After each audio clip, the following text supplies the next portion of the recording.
E aí, tudo bem, Vinícius Cardoso, do Mundos Bancos, para mais um vídeo. Vinícius, como é que eu saco o lucro do meu FGTS pelo Bradesco? O Bradescão da massa, tem como? Calma, primeiro eu tenho que explicar o que é esse lucro do FGTS aí que tá todo mundo falando.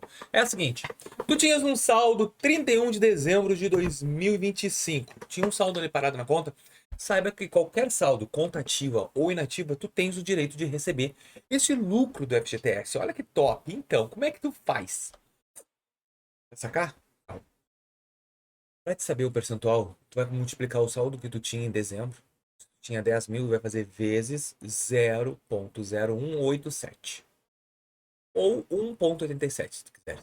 Essa é a rentabilidade. Então, se tu tinha 10 mil, tu vai conseguir sacar 187. Se tu tinha 1.000, tu vai sacar 18,70. Se tu tinha 100, tu vai ganhar 1,87.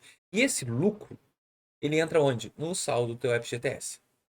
E para sacar, só se tu for demitido por justa causa, só se tu for ah, algum evento catastrófico aí que o governo libera FGTS, ou o saque de aniversário. Aí que tu consegue sacar pelo Bradesco. Como? Tu pode fazer a antecipação do saque de FGTS direto pro aplicativo. Ah, eu não sei essas coisas.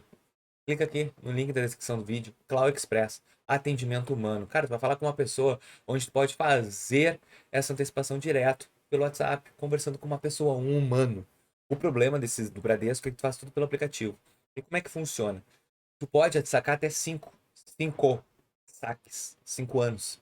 Só que o saque ele tá limitado de R$ 100 e é no máximo 500. Então, o valor máximo que tu vai poder sacar é 2.500 se tu conseguir chegar no teto de R$ 500 por ano. Então tu consegue sacar, o dinheiro cai na hora, a Cloud Express faz tudo pra ti, tu conversa com eles, eles te explicam tudo que tem que fazer, é muito simples o sistema. Então, pra te poder fazer esse saque, a melhor maneira é essa. Inclusive, se tu tinha lucro, tá com saldo ali, mas os 2.000, o 2.500 é com lucro junto, tu vai conseguir sacar sem problema algum. É só fazer isso aí, chama a Clau até 31 de outubro, hein? Porque depois tu só consegue sacar 3 anos e aí vira 1.500 ao invés de 2.500. Então, se tu tem alguma vontade de precisar de dinheiro, chama a Clau, conversa com eles que eu tenho certeza que tu vai me agradecer depois. Eu espero que vocês tenham gostado desse vídeo. Gostei? Deixa o teu like, inscreva no canal e ajuda a gente a crescer. Muito obrigado e até o próximo vídeo. Valeu!